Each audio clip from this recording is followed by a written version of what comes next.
this, 'cause the music makes me high.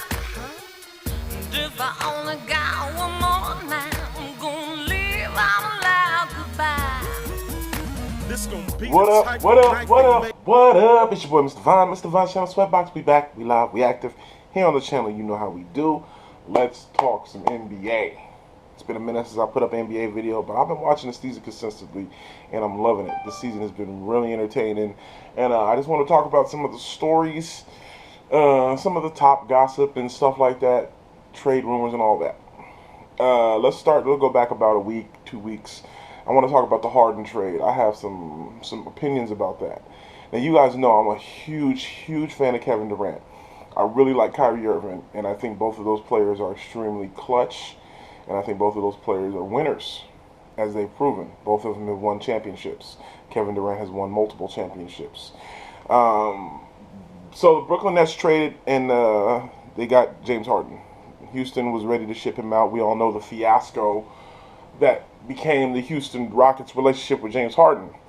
It was just so toxic. I feel he did some extremely bad behavior to get moved out of Houston. I get it. I understand that the relationship went sour, and there's blame on both sides. And I also understand the behind-the-scenes stuff. I understand the Fertitta brothers are not the best people, and I truly understand that James Harden had serious problems with management, and I believe there was some philosophical differences as far as political shit that James Harden stood on. So for that, I honestly respect him for that. On the court, all of my issues with James Harden are on the court, and they don't just stem from these last couple years in Houston. I feel like James Harden is extremely, I don't want to say selfish, because I think that's going too far, because he's obviously, the man's averaged a triple-double, which means he knows how to pass the ball. But his style of play, where he needs the ball in his hands so much, he's such a ball-dominant guard. I feel the same way about Westbrook. It hasn't translated to wins. He did not win. He could not win. In Houston, he could not win. They gave him everything he wanted in Houston. They gave him Dwight Howard. He couldn't win. They gave him Chris Paul. He couldn't win. They gave him Russell Westbrook. He could not win. Whose fault is that? It's James' fault, in my opinion. James is not a leader. He is a great player. We all know that. I am not taking away from his ability to score the basketball, pass the ball, and rebound. The man is a walking triple-double. He puts up great numbers, and he is a prolific scorer. His ability to draw contact, to draw fouls, to get to the line and score is very good. He's one of the best. He has never won anything. Nothing.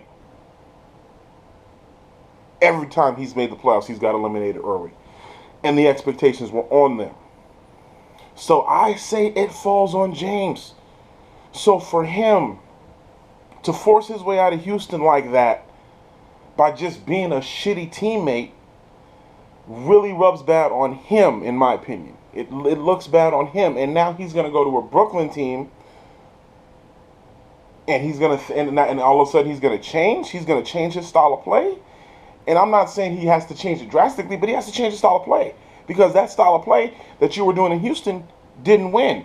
Now you think you're going to go to a ball team where, in my opinion, and let me make this very clear, he is now the third best player on that team. Obviously, he's not better than Kevin Durant, and I personally don't think he's better than Kyrie Irving. Kyrie Irving at least can defend. Kyrie Irving at least has won. James ain't won shit, and we all know he's not a very good defender. Now let me say this, he has gotten better defensively the last couple years, but those first couple years in Houston, he was horrific, and we all know it. And he's still not great. And it all comes down to effort, especially on the defensive end. I think it comes down to effort. Yeah, he does a lot on the offensive end. I get it. But if you want to be great, like you claim to be, you cannot slack on defense. And that's just my opinion, obviously. Again, I want to make this very clear. This is not an attack on James Harden's personal off the court. I don't know that man off the court, and from what I've seen, he seems to be a pretty nice guy. He stands on the right side of history, although he did have the thing where he was wearing the Blue Lives Matter mask, but I'll just assume he didn't know. On the court and in the locker room, I just don't think he gets it. Maybe he was now, maybe because he really wants to win. We'll see. But let's move on from that. Let me say this. Now that he's in Brooklyn, that team can score some points. We all know that. They are defensive liability, man. I do not think defensively, he made that team worse. They already weren't a stellar defensive team. I think Kevin Durant, when put in position, can be a great defensive player. We saw that in Golden State. He was a great defensive player when he was in Golden State. But Golden State was a good defensive team. They had great defenders on that team. Andre Iguodala, Klay Thompson, what's his name? Draymond Green. You guys had great defenders on that team. They don't have that in Brooklyn. I think they got some. You know what I'm saying? They have some. I think DeAndre Jordan is a good defender, but he's past his prime. He's not the defender he was in LA. So defensively, I think the Brooklyn Nets are going to struggle. I think they're going to struggle. They're going to be able to score with everybody. We know that. They've got 3 of the best scorers in the game. But so that's my thought on the Brooklyn Nets and James Harden. Now I want to move on to some other things, which ties to that.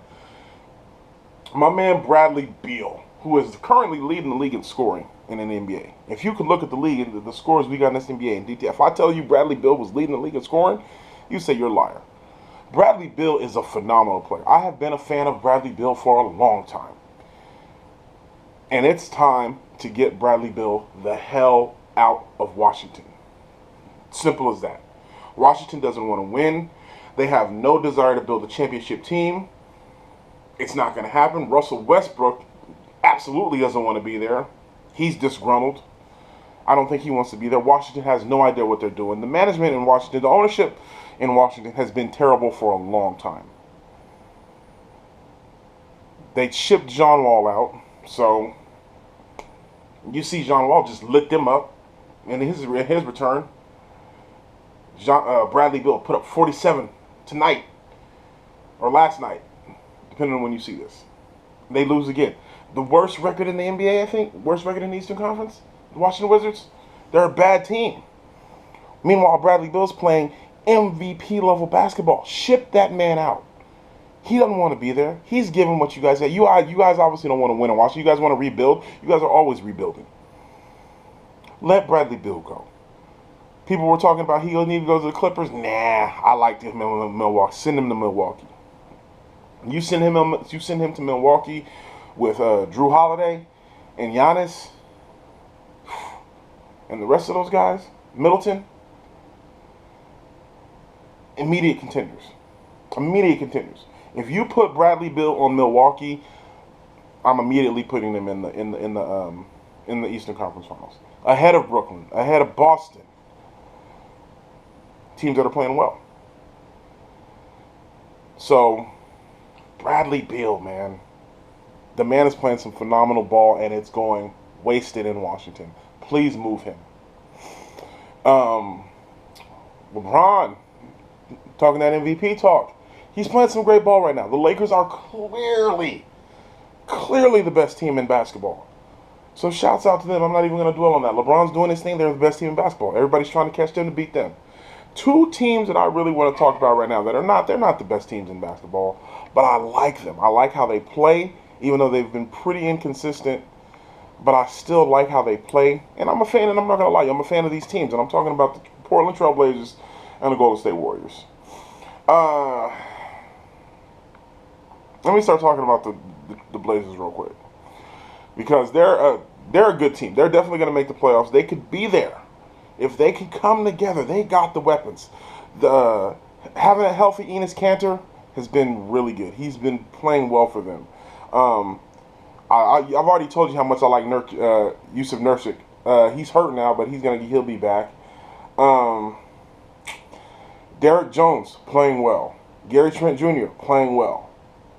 Rodney Hood playing well. These are guys that they need to complement Dame and CJ. and Melo. And we know Melo's still playing some great basketball. Melo's addition to the Blazers has been phenomenal. I think it's been great. He is such a good fit for that team. And he likes to be there. But I've told you that they got some weapons that I think if they can get healthy and they can put it together, Portland's a dangerous team. That's the team that I really like. They're going to have problems with the bigger teams. They always do. The LAs, you know what I'm saying? Both LA teams. The Clippers seem to have their number, and I don't even think the Clippers have it all together either. I still don't believe in Paul George. Sorry. The Warriors, on the other hand, while I said a lot of young talent, really missing Clay. Really missing Clay, absolutely. Steph is doing his thing, but they got a lot. I love how Bazemore is playing. I really love Wanamaker, and I really like Pascal and Kelly Oubre. I think they're playing. I think Kelly Oubre and Eric Pascal have been playing phenomenal for them. But all their young guys have been stepping up. Jordan Poole. Obviously, Andrew Wiggins is playing really well. He played really good against Minnesota the other day. But Wiseman's playing good. Like I said, Wanamaker's playing well. Bazemore.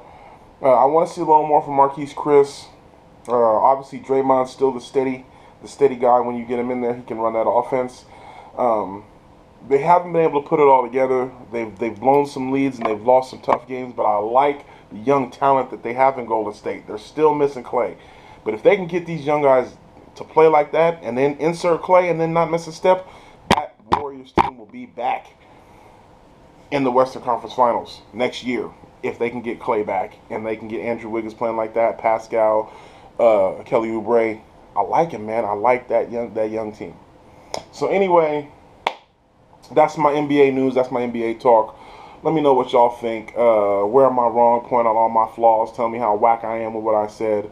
Or if you like what I say, co-sign with me. Holla at your boy. Either way, make sure you leave a comment below. Make sure you like, share, and subscribe. And click those notifications.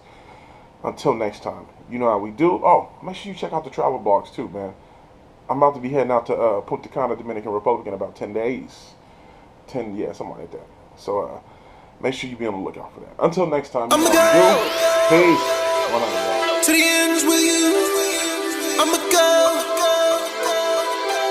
To the end with you, I'ma go.